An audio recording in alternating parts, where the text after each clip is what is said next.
Hello, good morning. Welcome to my channel. My name is Sadhana and I'm here for, I believe this is day 5 of Jan's Gratitude Challenge. Gratitude through the tarot, and this has been an amazing practice. And this is something that I would definitely encourage anyone, especially, well, anyone. And if you are new to tarot and struggling with memorizing meanings from a book or associations that you've heard through different websites and things, this is one really simple way to embrace the cards. And it's also one way to begin to really trust your instincts in recognizing symbols and relating symbols on cards. Because this practice is about finding something on a card that kind of jumps off the page, jumps off the card, and speaks to you, and allowing that message to come through and be part of your day. And specifically, the question for this challenge is to bring awareness to gratitude. And whatever that means for you, for me, that's something, well, it's kind of multifold. So one is I'm a yoga instructor, and one of the things that I have been trained in through yoga psychology is that gratitude is the medicine of the heart, or one of the medicines of the heart, and that we're able to begin to move some of the stagnant energy, probably lingering there from grief, various unresolved, or not necessarily unresolved, but emotions and experiences surrounding grief that haven't been fully processed. And gratitude is one of the ways to move into that. And so all you do is you shuffle the cards, you focus on gratitude, and then just look at the card and find your gratitude piece.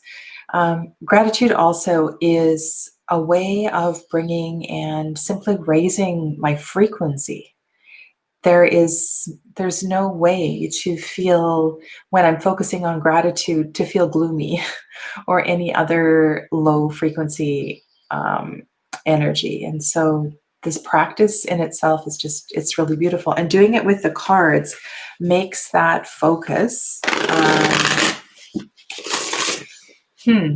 easier. It just gives it a focus. And so you could do it with oracle cards, you could do it with tarot cards, you could do it pretty much with anything that you had in hand, but an oracle works really well.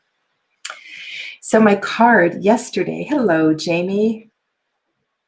My card yesterday, my chat is over here. My camera is here. My card yesterday was the Prince of Swords. This is the Prince of Swords from the Chemonet Tarot by the Eden Gallanter. This is the box here. And this deck, I mentioned yesterday or the day before, I worked with a lot over pretty much 3 or 4 months, a couple of years ago, and did a lot of personal work with this deck. I used it, I believe, for my year ahead a few years ago. It's a really powerful deck. And the guidebook that comes with it is little, right? But it's one of those, it's just one of those decks. And that little guidebook is so well written, it really gets to the essence of the message. And so my card yesterday, which I avoided for the greater part of the day, was the Prince of Swords, or the Knight of Swords. And I knew what this was about. And I just posted a video. I just finished the thumbnail this morning, and that had to do with the Tarot de Marseille and my study of the Tarot de Marseille, and how I am processing through that, because I want to be more comfortable as a reader of Tarot de Marseille. I want to understand the traditions. I love how I did a whole video on this, why I love the Tarot de Marseille. I love how the cards feel in my hands, especially when I get some of those classical old decks, the Il Menengello decks, just feel like they transport me. They're like a portkey from Harry Potter back in time. And I want to understand the traditions and what went into the making of the tarot, and why, for example, the Hierophant looks like the Hierophant, and why that was chosen. And I've learned so much just from reading Fleur Noir's website, and I just got his book, so it's a translation in English. I'm looking forward to that. And so I've been really nerding out on Tarot de Marseille. I've read Camille Elias's book again for the second time.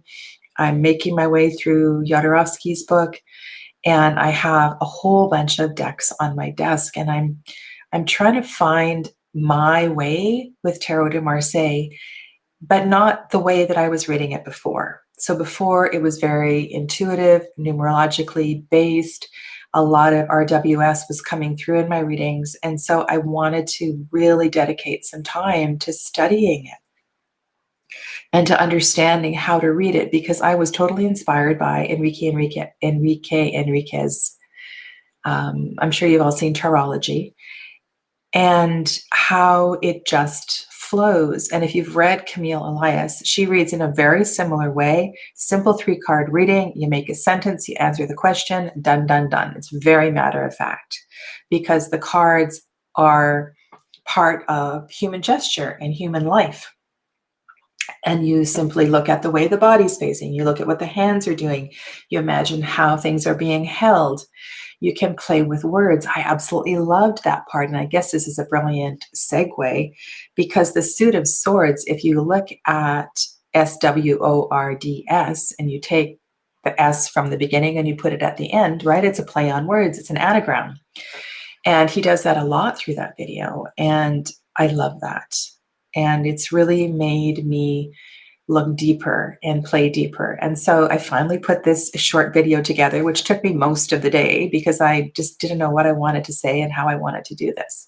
So if you have time to look at it, maybe you can feel my process of my yesterday. That wasn't my whole day because, like I said, I delayed and delayed and delayed. But let's talk about the swords, and then I'll tell you about what I was doing during my delay, because that has to do with the card I'm going to draw for tomorrow.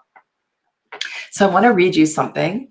Oh, that's great, Jamie. Yeah, it's quite the process, isn't it? Yeah, this is kind of my second kick at the can with Tarot de Marseille. And this time I really want to get the historical bit and to really understand how the older readers read the cards. And I'm really intrigued with the method of separating the majors and the minors, and just doing a 3-card with the majors and then filling in with the minors. I find that method really interesting as well too. But I wanted to read you what, this is just a little bit I took from Eden's guidebook from my card yesterday from this Prince of Swords. Also, the Prince of Swords is looking to the past, which is another conversation. I'm just writing that down because I want to address that.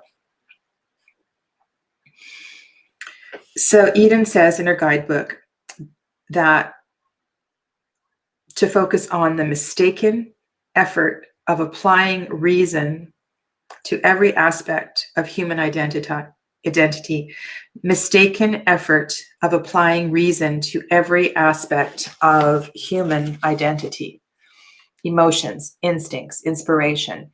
These things often do not make sense, and the imposition of logic into an inherently illogical system results in great misunderstandings. So the imposition of logic into an inherently illogical system results in great misunderstandings. And I think I understood that yesterday, because I started to do that. And so my gratitude for yesterday was the Prince of Swords, and just bringing awareness to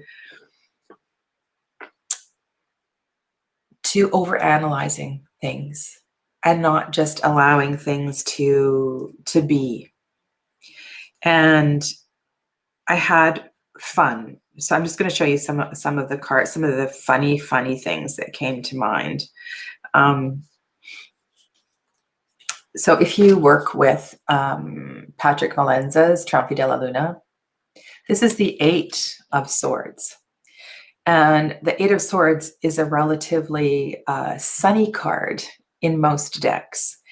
And Patrick chose, instead of having the illumination through the center of the swords or something more cheerful, because often there's flowers in the center of this deck, to have 7 drops of blood. And I just sat there questioning it, going like, why would he put blood in this card when this is supposed to be a fairly light and open and spacious and harmonious card? Of all the swords, the Eight of Swords is one that feels a lot more spacious. And then I just laughed. And I realized, okay, that's a theme of this deck. It's the Deviant Moon Tarot. It's looking to the shadow. It's got all this, I don't know, like that was a totally irrelevant conversation to have. And I needed to let that go. And so I kept coming back to what I just read to you. And that was applying illogical systems where they do not belong. And sometimes we just need to let things, like that first sense you get from a card, just to go with it and run with it and stop questioning yourself. And that was a great much of my process yesterday. And I'm really glad that I had the tarot day. This is another one. So here's a perfect example. So I'm a language teacher. I can manage French. This deck here, so Laurie LePage's Tarot de Marseille, is called Tarot de Ozar. Ozar is a play on words for the Ozarks, the mountains, the hills in an area of the U.S. Ozarks. And there's some connection between this French name. There may have been some French settlers, and Arkansas and the Ozarks. And in her blog and on the deck is definitely a DE, not a DES. And that S is there because of the liaison and also the plural. But it's not French, and it's not Tarot de Marseille. And I'm like overanalyzing this. It's like, is it Tarot de, because that's so hard to say because it doesn't roll off the tongue. So why does she call it Tarot de Ozar when it would be so much easier to call it Tarot des Zoar? Anyway, this is a perfect example. Just let it go and stop overthinking and analyzing everything. It just is what it is. It's Tarot de Ozar. And that's okay. And you don't need to know why. So I knew exactly why this young man showed up in my life yesterday, because it was exactly that. It was to let this kind of stuff go, or just a reminder, because I need this. I need this kind of reminder often, because I tend to go that way. I have this. I feel like often I'm hanging on this string between my right brain and my left brain, and I needed my right brain needed a little, or my left brain needed a little slap in the cortex yesterday. So that's one of the things, or the main thing that came out of that. I see Jen's here. Good morning, Jen.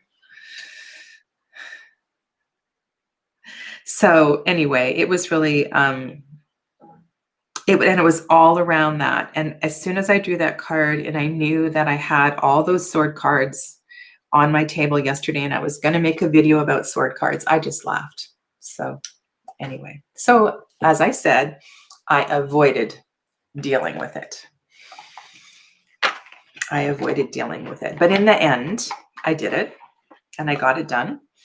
And I'm glad that I had that. I'm really grateful to that Knight of Swords.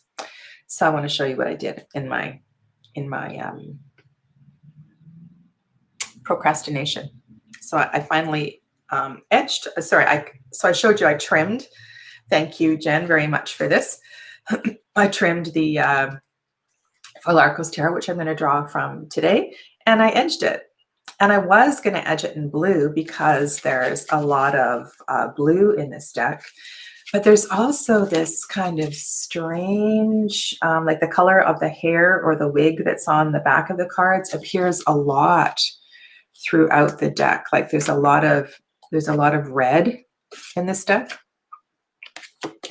And so I had a brand new large ink pad, and so you probably can't see it on the camera, but it's rose gold. So it's gold, rosy gold, and it's a little bit shimmery. And so that's what I did. So yeah, so now it's complete and it's ready for shuffling. Well, so I've shuffled it a few times, and that's going to be my card for tomorrow. So yeah. So that's, that's a little bit more about,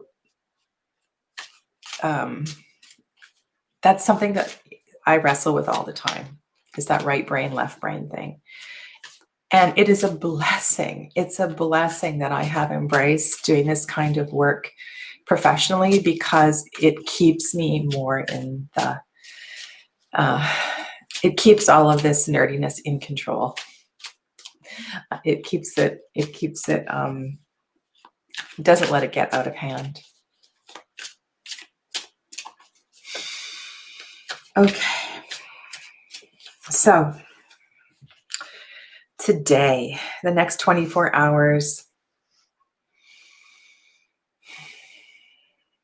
what kind of energy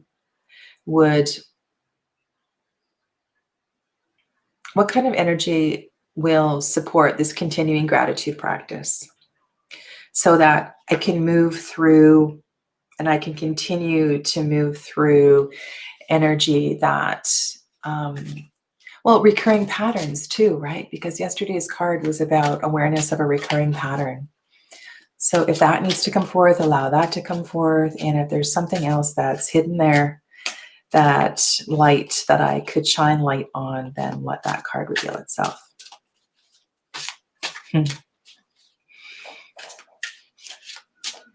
Okay. All right, Falercos, what are we going to have for today? Justice. Justice. This is a very cool card. She's holding a bird, and look at the figure in the background. And we have a moon, and we have a really interesting blend of colors.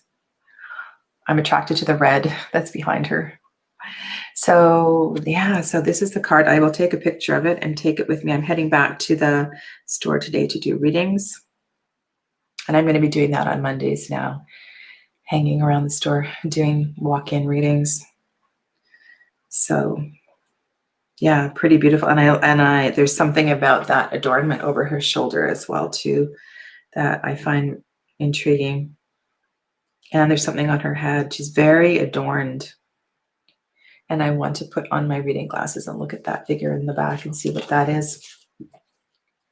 Mark, good morning. How are you guys doing? Do you have any questions or anything you want to share about your own gratitude practices? I just want to say thank you. Thank you, Jen, for doing this. It's I don't know if you caught the beginning, but it's a really beautiful practice, and I think I will definitely continue to do it, and I'm going to bring it into definitely one day a week and make that really intentional going forward after the 7 days. I think it's important to not just do it, once a year. So, and Jamie, have you posted any videos, or Marg, have you posted any videos about this practice? Let me know, because I haven't gone to your channels to look and see if they're there.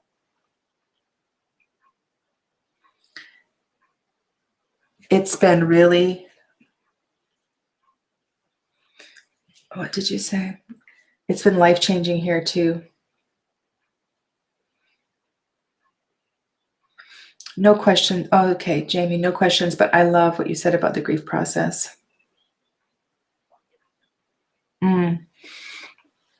Yeah, the other piece is unconditional love. So those are the two main ones for working with grief from a yogic psychology perspective. And it's not easy, but it's a practice, right? So step by step, day by day. Well, you do that, right? We just, Mark, you do the best. We all do the best we can, and just, you know what? I want to also work with myself is to cross off the word try. Not so much try, but just be with the flow and be with everything exactly as it is and allow it to just nourish me and observe and be the witness of my life and try to respond rather than react as I move forward, things like that. So I'm going to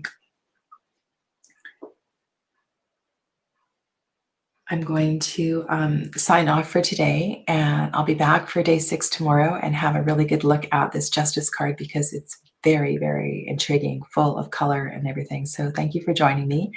And I look forward to hearing about all of your processes, cards, interpretations with your experience with the gratitude challenge. Thank you.